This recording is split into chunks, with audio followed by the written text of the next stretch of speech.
Hello student, Bhagwati शिक्षक प्रशिक्षण महाविद्यालय की ऑनलाइन क्लास में आपका स्वागत है। कल हमने जो पिछली वीडियो थी उसमें हमने विकास के विभिन्न सिद्धांतों के बारे में अध्ययन किया था और निश्चित रूप से आप विकास के विभिन्न सिद्धांतों के बारे में समझ चुके होंगे कि विकास के कौन कौन से सिद्धांत हैं और क्या क्या वो किस किस तरह से सिद्धांत काम करते हैं। आज का जो हमारा टॉपिक रहेगा वो है dimensions of development. Dimensions of development, dimensions का मतलब है आयाम। आयाम जैसे हम फंक्शन कह सकते हैं किसके, विकास के विभिन्न आयाम कौन कौन से हैं, विकास के विभिन्न आयाम कौन कौन से हैं, इन चीजों का आयाम अध्ययन करेंगे। तो सबसे पहले विकास के आयामों की जो बात आती है उसमें सबसे पहला जो आयाम है वो है शारीरिक आयाम, शारीरिक पक्ष कि व्यक्ति का जो शारीरिक विकास है वो किस तरह से होता है, व्यक्ति का शारीरिक विकास। तो सबसे पहले बात है कि आयाम का शारीरिक विकास कौन सा है, शारीरिक विकास।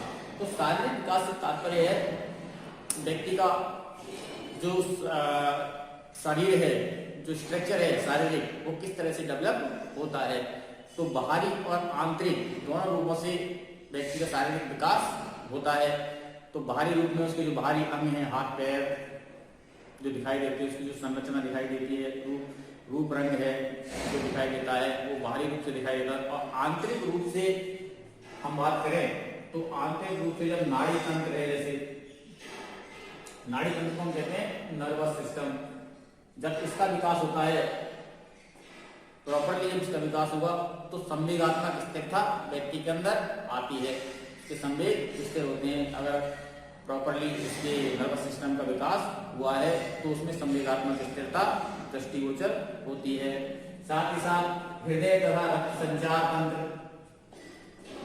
ये इंटरनल ऑर्गन्स हैं, इनका डेवलपमेंट होगा और इनका जब डेवलपमेंट बेहतर तरीके से होगा तो निश्चित रूप से जो व्यक्ति का शारीरिक जो स्वास्थ्य है वो प्रभावित होता है, उसका व्यवहार उससे प्रभावित होता है, शारीरिक स्वास्थ्य बढ़िया रहेगा।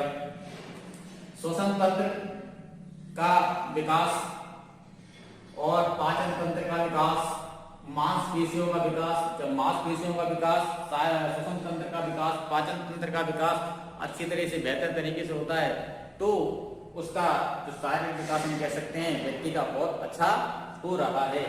साथ ही साथ मांसपेशियां जो है, मांसपेशियों का विकास अगर अच्छी तरह होगा तो उसकी जो भ्रामक क्षमता है वो बढ़ेगी, कार्य क्षमता व्यक्ति की बढ़ती है और कार्य क्षमता जब बढ़ जाती है व्यक्ति की तो वो निश्चित रूप से बहुत कुशलता के साथ अपने क्षेत्र में कार्य करता है और नई नई विशेषताएं, नई नई कला और कौशल वो सीखता है। इसी तरह अंत्यशाली ग्रंथियां, अंत्यशाली ग्रंथियों का विकास समय के अनुसार जैसे जैसे व्यक्ति की आयु बढ़ती है, जैसे जैसे वो एक अवस्था से दूसरी अवस्था में पहुंचता है, वैसे वैसे कई सारे हार्मोनल चेंजेस, हार्मोन्स के जो परिवर्तन हैं वो व्यक्ति के शारीरिक विकास में दिखाई देते हैं, मानव के शारीरिक विकास में दिखाई देते हैं। और इस तरह से उसका जो शारीरिक विकास है व्यक्ति का वो धीरे धीरे समय के साथ साथ आयु की वृद्धि के साथ साथ होता रहता है। और निश्चित रूप से हम ये कह सकते हैं कि अगर व्यक्ति का शारीरिक विकास बेहतर तरीके से होता है, अगर व्यक्ति का शारीरिक विकास बेहतर तरीके से हुआ है तो उस शारीरिक विकास का जो प्रभाव है वो अन्य जो आयाम है उन पर पड़ता है। शारीरिक विकास का प्रभाव मानसिक विकास पर बहुत ज़्यादा पड़ेगा कि अगर शरीर स्वस्थ है तो निश्चित रूप से उसका जो मानसिक स्वास्थ्य है, जो मानसिक जो क्रियाएं हैं वो भी उसकी बहुत बेहतर तरीके से होती हैं। तो शारीरिक विकास में ये सारी बातें शामिल होती हैं। नाड़ी तंत्र है, हृदय तथा रक्त संचार तंत्र है, श्वसन तंत्र है, पाचन तंत्र है, मांसपेशियां हैं, अंत्यस्रावी जो ग्रंथियां हैं, इस शारीरिक विकास के अंतर्गत शामिल होती है। ये सब इंटरनल पार्ट्स हैं व्यक्ति के और इनका अगर विकास बेहतर तरीके से होता है तो व्यक्ति का स्वास्थ्य बहुत अच्छा होता है, व्यक्ति बहुत अच्छी तरह से अपनी जो कार्य क्षमताएं हैं उनको विकसित कर लेता है और उसका विकास हम कहें कि उसका विकास बहुत बेहतर तरीके से होता है, उसका डेवलपमेंट बहुत बेहतर तरीके से होता है अगर शारीरिक रूप से इन सभी जो पार्ट्स हैं, जो ऑर्गन्स हैं इंटरनली और आउट जो बाहर दिखाई देते हैं, उनका अगर विकास अच्छा होगा तो व्यक्ति का स्वास्थ्य अच्छा होगा, और जब स्वास्थ्य अच्छा होगा तो निश्चित रूप से उसका जो मानसिक स्वास्थ्य है वो भी अच्छा होगा, एक दूसरे को प्रभावित करते हैं।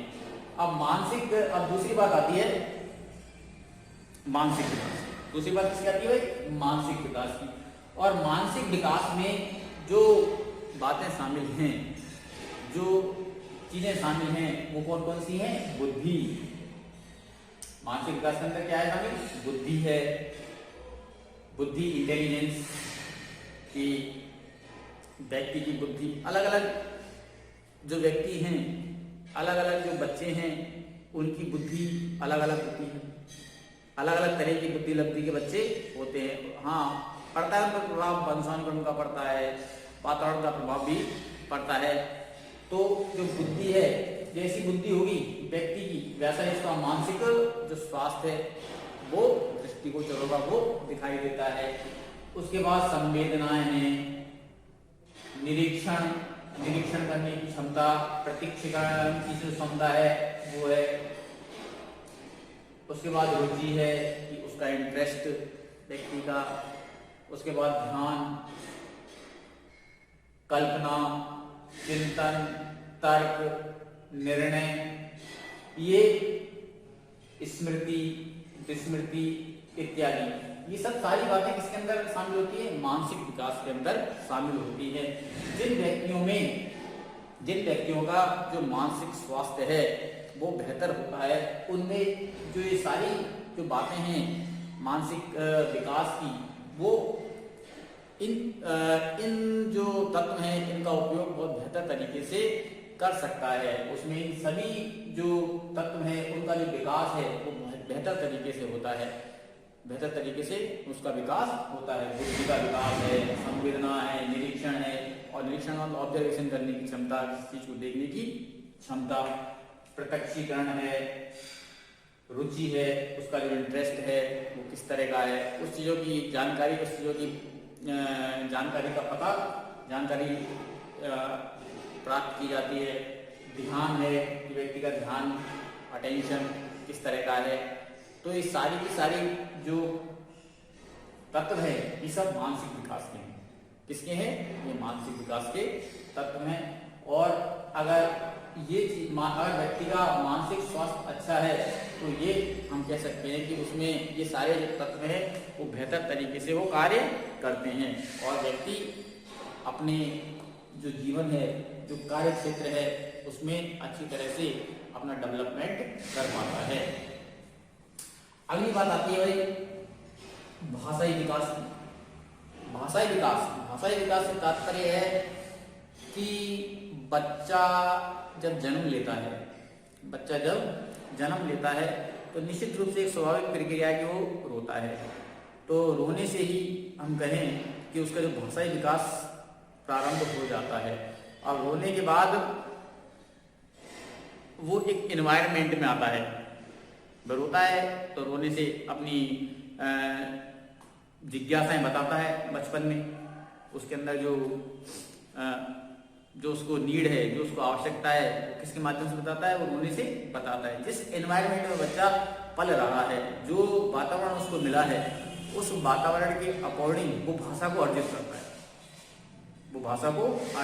है। कि जिस तरह का वातावरण है, जिस तरह की वातावरण में वो रह रहा है, चाहे वो ग्रामीण परिवेश में रह रहा हो, चाहे वो हम कहें इंडिया में रहता है, चाहे वो ऑस्ट्रेलिया में रहता है, चाहे वो अमेरिका में रहता है, तो जिस तरह का एनवायरनमेंट उसे वहाँ मिला, जिस तरह की भाषा उसकी परिवेश में बोली जाती है, उस परिवेश में वह भाषा को अर्जित करता है, उस परिवेश की भाषा को वह अर्जित करता है, और उसमें वैसी क्षमता उत्पन्न हो जाती है।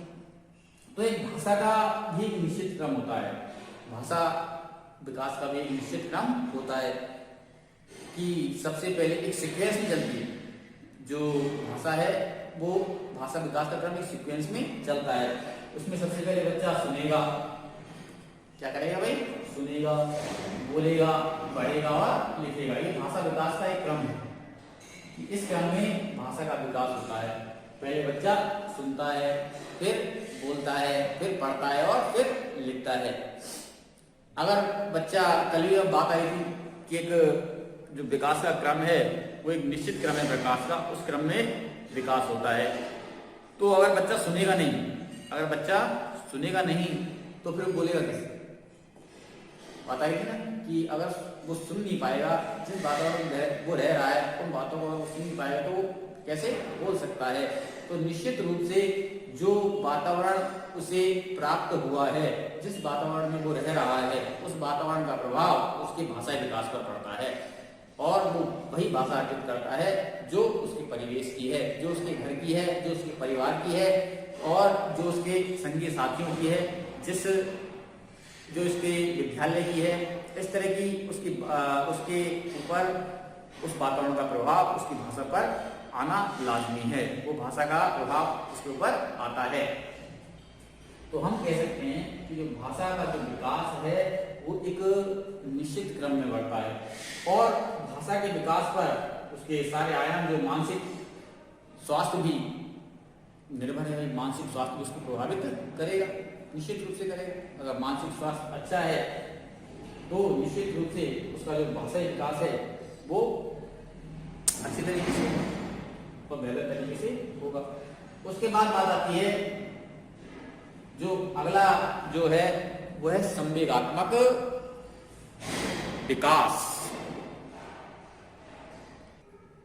मानव का संवेगात्मक विकास। तो जो मनोवैज्ञानिक हुए हैं, मनोवैज्ञानिकों ने क्या किया भाई?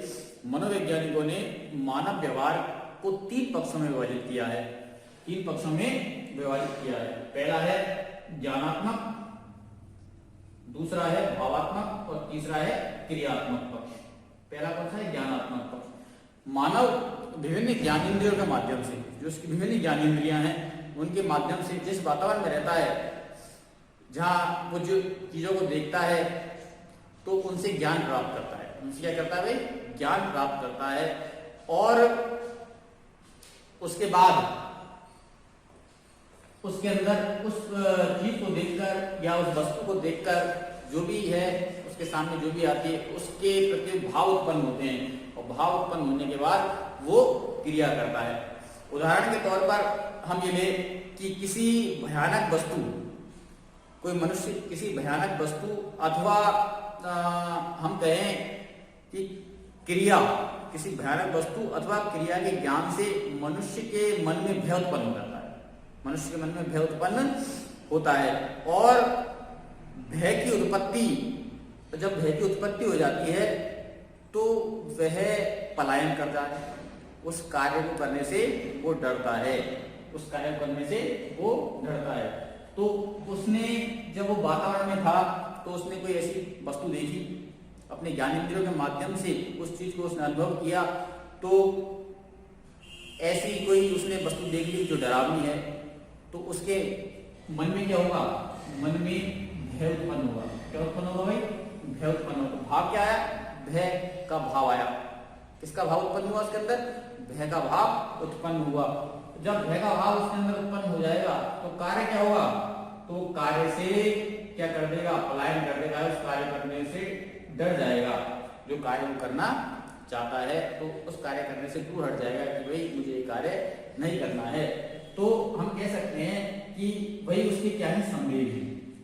भाई उसके क्या है? संवेग है। तो मानव मन के अंदर विभिन्न प्रकार के संवेग उत्पन्न होते हैं। जो भी वो अपने जीवन में अनुभव करता है उससे उसके मन में संवेगों की उत्पत्ति होती है और ये संवेग उसे कार्य करने के लिए प्रेरित करते हैं या पलायन करने के लिए प्रेरित करते हैं।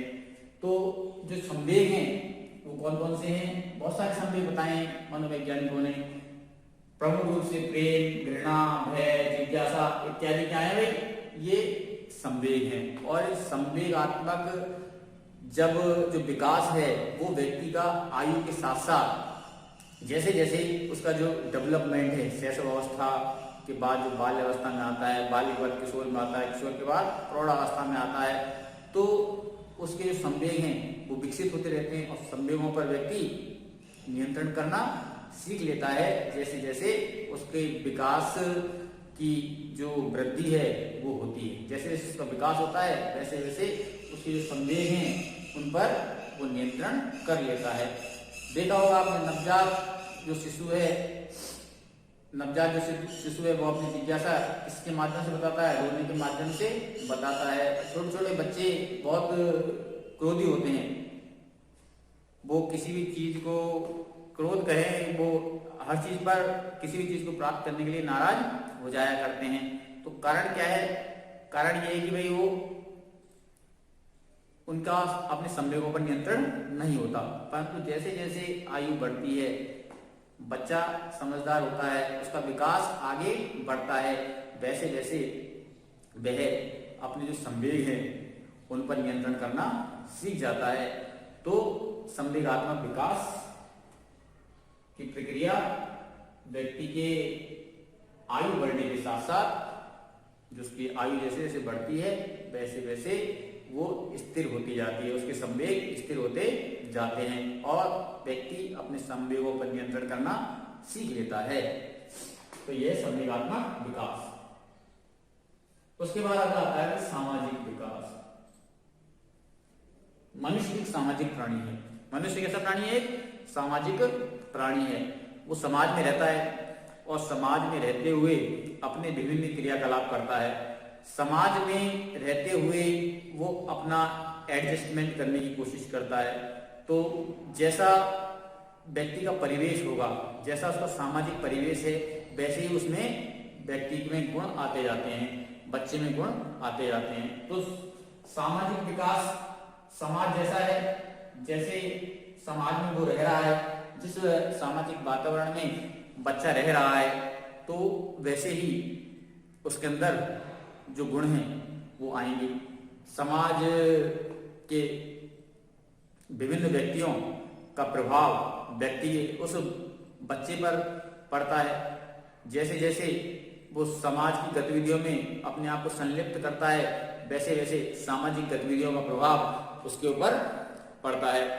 तो समाज में रहकर ही हम कहें वो व्यक्ति है, वो सामाजिक क्रियाएं सीखता है कि किस तरह से हमें आपस में मिलना है, जुलना है, उसके रीति रिवाज है, वेशभूषा, खान पान, उस समाज की, जिस समाज में हम रह रहे हैं, जिस समाज में व्यक्ति रह रहा है, उस समाज के खान पान, रहन सहन, वेशभूषा, बोली, भाषा का ज्ञान व्यक्ति को समाज में रहते हुए आता है। और जिस तरह का उसकी सोसाइटी होगी उसका इम्पैक्ट उसके ऊपर आना है। जिस तरह का वो समाज है उसका इम्पैक्ट निश्चित रूप से उसके ऊपर पड़ता है, वहाँ के कल्चर को वो एडॉप्ट करता है। तो इस तरह से हम कह सकते हैं कि व्यक्ति का जो सामाजिक विकास है वो होता है, उत्तरोत्तर उसकी प्रगति होती है। अगर व्यक्ति अच्छे समाज में रह रहा है तो अच्छे गुण उसके अंदर निश्चित रूप से आते हैं। उसके बाद आएगा मानव का चारित्रिक विकास। कि मानव का चारित्रिक विकास, चारित्रिक विकास से तात्पर्य, चारित्रिक विकास से यहाँ तात्पर्य है कि मानव जिस समाज में रहता है, मानव जिस समाज में रहता है या व्यक्ति जिस समाज में रहता है, उस समाज के कुछ नियम होते हैं, कुछ मर्यादाएं होती हैं, कुछ कानून निर्धारित होते हैं। तो जिस समाज में वो रह रहा है उस समाज के कानूनों, मर्यादाओं एवं नियमों के अकॉर्डिंग वो वर्क करे, काम करे, तथा साथ ही साथ वो अपनी जो इंद्रियां हैं उन पर कंट्रोल करते हुए अपने जीवन का निर्वहन करे। तो हम कह सकते हैं कि व्यक्ति का जो चारित्रिक रूप से व्यक्ति अच्छा है। तो मानव का चारित्रिक विकास उसके उस समाज पर भी डिपेंड करता है जिस जगह पर वो रह रहा है। अगर हम कहें बच्चा जैसी संगति में बैठता है, जैसी संगति में बच्चा बैठता है वैसे ही संगत का गुण उसके अंदर आ जाता है। जैसी संगत बैठी वैसा ही पल पाए। तो जैसी उसकी संगत होगी तथा साथ ही साथ हम कहें कि भाई परिवार के सदस्यों का, परिवार में जैसा वो देखता है उसका भी प्रभाव व्यक्ति के चरित्र पर पड़ता है, बच्चे के चरित्र पर पड़ता है।